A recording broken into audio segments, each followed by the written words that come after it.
to fix Wamushomba. We'll be getting that bit from our conversationalist today, Kimani Wachira, President Emeritus. That's what you go by now, President Emeritus of the TVET Students Association. Welcome back to the show. Thank you very much. We are grateful to be here to discuss and deliberate the state of our affairs of our nation, and more so dwelling into the gazettes and seeing what the editors have to say. And this is a reflection of our nation, a moment for the truth for our nation, as the headline reads, talking about the finance bill, where the Kenyans are going to know which way we are headed. Are we headed to the taxation way, or are we headed where the Kenyans are listened to by the people who they sent to represent them? It is a moment for the truth, not only for our MPs or legislature. It is a moment of the truth for our executive and judiciary. There is a case that was taken by Okia Umtata, and we are also waiting so much. Its decision is going to be influenced by the voting that is going to happen today.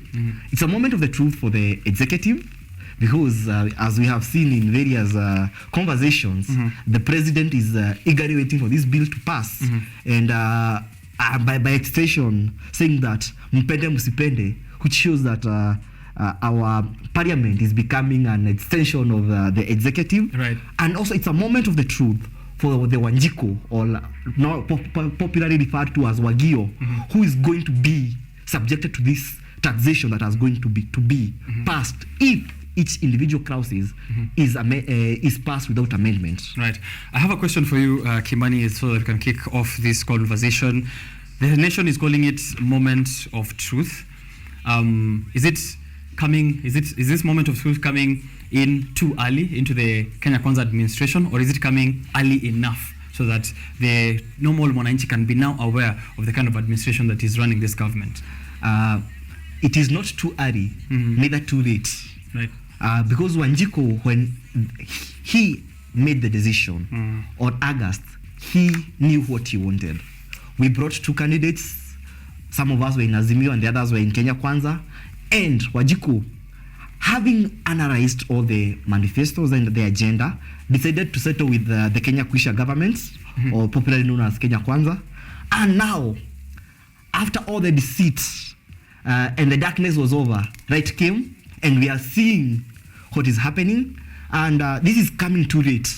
We have been expecting this government, which has no agenda for the people, but a few, such as those who are benefiting from NHIF and or edible oil scandals, came to light. So it's a moment of the truth that has been agitated or brought about by various facts.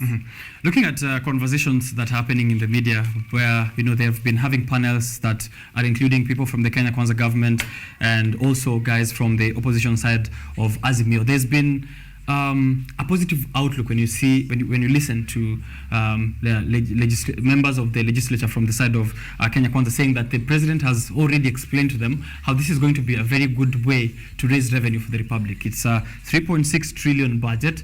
There's a 700 billion deficit that needs to be patched up either through revenues or borrowing. The government is planning to borrow more and also raise 200 or so billion from middle income earners.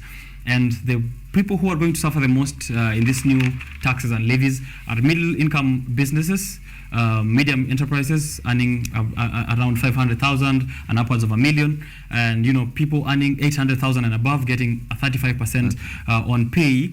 But there is a feeling that guys at the bottom are not going to suffer. That this is just taxing the rich to give back to the poor. The Robin Hood effect, as now is commonly known. Could you? If the president, says that this is exactly the type of economic model that I promised, a bottom-up approach, how could we fault him? How could we fault him on that? We are not faulting the bottom-up agenda. We are faulting the way of implementation. One, as a nation, we are not going to develop if we have perennial unemployment problems that are always addressed within the first 2 years or 3 years to elections, and then we go back to the same cycle. Going by one of the suggestions and quoting the president on Saturday, he said that they are building houses not because we have a housing problem, but to create an employment. But the question is, after you have created employment for when building these houses, after 4 years when these houses are done, we have another looming problem of unemployment. All those people who were employed as KYM, as they are called, that is those who Kanda ya Moko is the name they go at, and who are at the bottom of the economy. Those people who go to work daily and are paid on weekly basis. After 4 years, there will be no more houses to construct. They'll go back to being unemployed. In our thinking, it would have been wiser if the government would have invested more on industrialization, where we create and we solve unemployment forever. Because if we create industries, if you tax Kenyans and channel these resources to constructions of industries, you have solved unemployment for quite a longer time. And you will create employment that is direct employment and indirect employment, where people, if you create each county, you make it an industrial hub. You create employment. There are people who are going to be directly employed by these companies. There are those who are going to bring raw materials to the companies. There are those who are going to be selling to these people produce, ranches that the Mama Mboga is going to cook outside there. That is solving the unemployment trajectory, or using I would say it is solving solving unemployment. But now if you do one industry, you don't expect somebody who did bachelors of business in commerce or entrepreneurship or any other business related course to find employment in JE or the construction industry. And that's why we are seeing some challenges about people shoplifting mafuta, unga, because Wanjiku is hungry, as covered in our Daily Nations. Right, and that's on page 27, where cooking oil is now being locked up. We're going to supermarkets, we are used to seeing TVs locked up, maybe phones behind a screen somewhere, but now we're seeing cooking oil, baby food. Mothers are now resolving to shoplifting for their babies. Whiskey, Kamunyeso pale locked up as shoplifting is now surging in this tough economy. And we'll be having a look at that, which is on page 27. That's another moment of truth. I think the Daily Nation has covered it well today. If we are to speak about moments of truth, especially as it's been spread here on the front of the dailies, a moment of truth for the CS, that is Moses Kuria, moment of truth for the economy with the shoplifting, moment of truth happening over at Parliament buildings. And maybe to pick it up from there, as of the events of last week, you saw there was a walkout during CS Ndungu's CS Professor Ndungu's reading of the budget the next financial year. There was a walkout by Azimio MPs. Earlier on during the voting, during that second hearing of the finance bill, we noticed there was an absence of some members from both sides, the Kenya Kwanza side and also the Azimio side. Azimio was missing, I think, the minority of the members. I will say it was not a missing. Wetangula was very deceitful. How so? Quoting what is written, he said that we are going to have a deliberation about this finance bill, and we are going to vote on next week on Tuesday, which is today.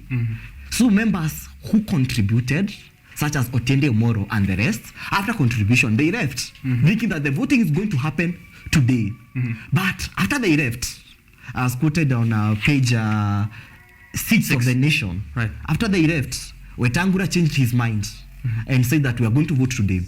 So it is a well-calculated move by the government to ensure that we disfranchise the opposition or the Azimio coalition, right? Such that when they left, even some members of the ruling coalition did not know that it's going to happen. That is what is going to happen. They left after contributing, and then Wetangula said that we are going to vote today, and that is also dictatorial, because one minute you are saying this, and the other minute you are saying this, and we know where you have borrowed that script from. I don't want to say that we were told that we are going to get gases for the 300, and then 2 months later it is mitungi. I'm not going to say that we are promised that when our mothers deliver, they are going to be given free diapers. And immediately 9 months after that, we have not had that conversation. We know where he's getting this script from. Okay. Yes. Right. This arm twisting of the executive towards the government, I have to note that this is not something that Mr. Wetangula is new to. Before, while he was still a member of these houses, he criticized Justin Muturi for attending presidential functions. He also did speak out greatly against Chief Justice David Maraga and accused him of endearing himself to the executive. How is it that now hands have changed, the government is new, the government is fresh, but he's still doing the same thing as before? They say that the forests remains, the trees remain the same. The monkeys are the same. Only a few things changed. Right. We don't have a new government. You see, we previously had a Uhuru Ruto government. Now we have a Ruto Gachagua government. But all these people were part of the Uhuru government. We don't have new faces. So they are just opposing or supporting because they are in the different sides. Tomorrow, they are going to change sides, and Wanjiku is the one who is left suffering. Okay. For instance, we have seen as the DORA, due to the unfavorable government policies, has hit 140 at CBK. That a record low. A record high, actually. A record high, yes. Of 140. And when they are selling it at 140 in Nairobi, you don't expect to do that the same exchange in our Busia Bonda, our Sirare Bonda, on Namanga. On Namanga. It is going at 150 something a dollar. And this is going to promote a black market as well. Yes. And we expect that we are going to bring investors to our nation. And whereas we have a government that is saying X and implementing Y, we had that the president said that in the next few months, the dollar is going to be at 120 to 100 when he was speaking at NSC, when he was opening Hasras, buying shares at NSC. But unfortunately, instead of the trajectory going down, it is going upwards. Right. Despite them signing an agreement with fuel industries in Saudi to buy fuel on loan. In shillings. What we are buying today, the fuel we are consuming today has been bought on loan. We have not started paying for it. And the dollar is already at 140. Right. I'm wondering. The new taxes as well, 16% VAT on fuel, that's coming up in July if this actually passes to law. And we are waiting for the moment of truth today because we as Wanjiku, who elected our MPs, are waiting to see their contribution today. Right. To close it up, to close this part of what we're expecting in the National Assembly today, and following up on the headline, moment of truth. And I have to ask you, Kimani, then, is it really a moment of truth if we are talking about this being the same forest with the same monkeys from before? Is that really a moment of truth to wait for? The Daily Nation here on page 7 says, crunch battle for Ruto and Raila in finance bill vote. At the front of the dailies there, they're calling it a fresh showdown. Is it really a moment of truth? Is there a showdown, or this is something we have already seen this before? Let's move on with it. I think when they are talking about the moment of the truth, it is a moment of the truth in terms of rightness.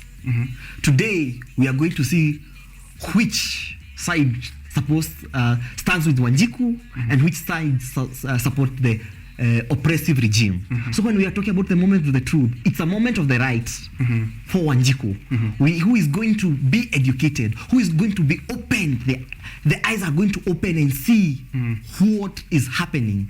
I understand that we have walked this path. We have been through this path. We have seen its consequences.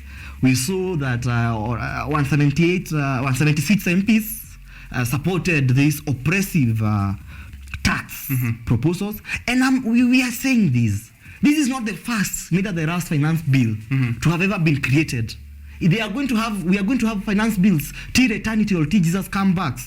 But this is going to be the most remembered finance bill in the history of the nation because it is oppressive. It is retrogressive. We cannot purport to tax Kenyans without addressing the moment of the truth of the nation, which is corruption. Corruption in edible oil, corruption in NHIF, corruption in each and every sector in our nation. We were told that we are losing 2 billion a day in the previous regime. And the previous government had tried so much sealing these loopholes for corruption. But today, I'm sure the figure has doubled, if not tripled. So it's a moment of the truth for each and every sector of our nation. Right, talking about scandals, page 12 and 13, the big story that is now focused around media freedom, and also the role of the press in the republic. Now, this Kenya Kwanza government, even before it took power, we saw very scathing attacks and remarks from the President William Ruto, his deputy, Rigathi Gachagua, towards media. There's a time, media wasn't even allowed within the presence of the president during the campaigns back then. There was a time they were actually chased away, singled out, specific reporters and media houses actually pointed out, and, they really did not like how the media was portraying the campaign that was being run by the Kenya Kwanza government. Now we are seeing there's a scandal, the first of its like by the Kenya Kwanza government in the highest ranks, at least, which is this that is also involving CS Kuria. It's there in page 12 and page 13 of the Daily Nation, and it involves edible oil. Comes at a very funny period where when cooking oil we're also seeing is being locked up in this supermarket shelves as we are waiting to see this edible oil that CS Kuria is promising.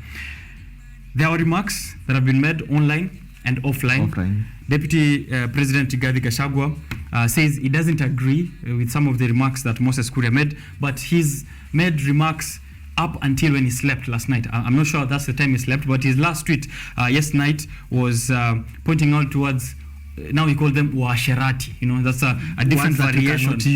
A different variation of the earlier very, very intense slur that I cannot use on morning television.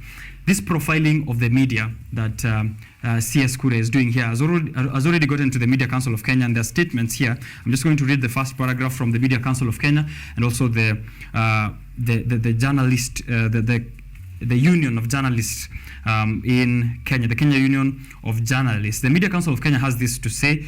The attention of the council has been drawn to the shocking and unfortunate remarks made by Investment, Trade and Industry CS Moses Kuria against NMG, that is National Media Group, and its staff.